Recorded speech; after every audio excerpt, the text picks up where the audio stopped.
Hello YouTube, it's Sarah and today I wanted to do something slightly different. It's still book related.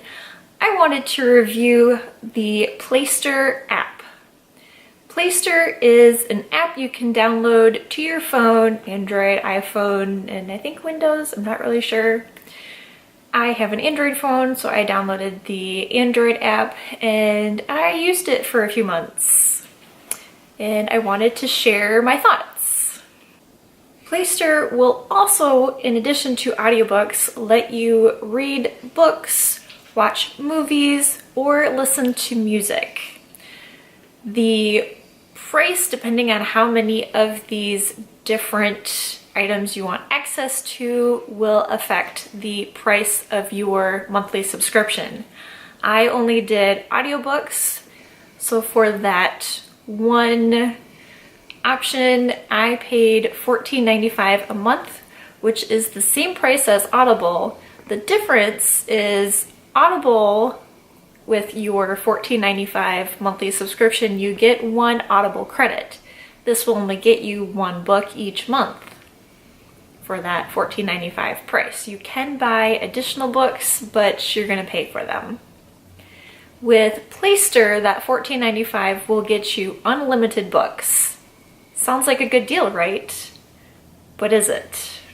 My biggest issue with Playster was being able to browse books or genres that I was interested in. The choices in books are quite limited. Most of their breakdown are typically nonfiction-like books. Art and photography, business, science, political science. All the fiction books are lumped together under fiction. So you get all your romance, your literary, your mystery, your fantasy, your sci-fi, all that bundled into one. This makes it really hard to find books that you might be interested in, at least in my opinion. I had a really hard time finding the books I wanted. Being a mood reader, I will often just browse through either my shelves of books I already own or the Kindle books I have purchased, the Audible audiobooks that I have on my phone or in the cloud that I could download, and I will choose from those what I want to read next. This made it very difficult.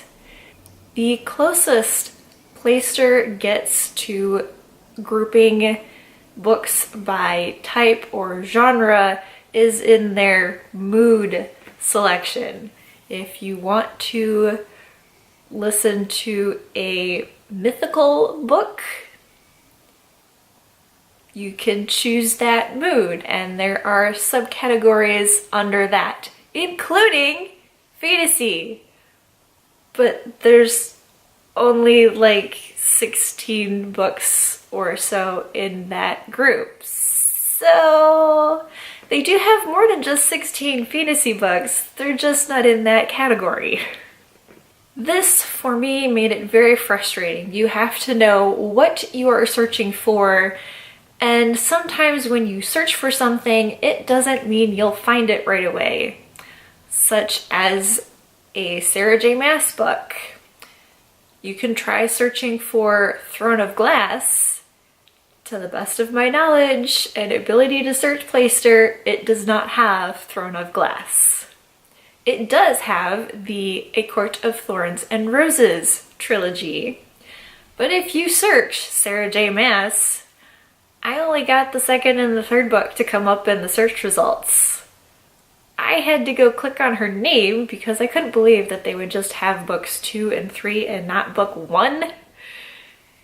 Click on her name, look at all of her audiobooks, and then from there you can find, oh, there's ACOTAR, and you can start at the beginning. Because of this frustration and how I read, Playster doesn't really work for me. Not to say Playster can't work for you. The whole idea of Playster that drew me in was the idea of that low monthly fee for unlimited books.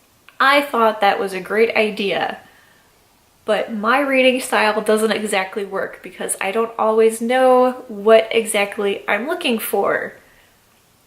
I might be in the mood for a Brandon Sanderson book, and in which case I can search for Brandon Sanderson. But if I just know that I want to read something about dragons, that makes it really hard to search.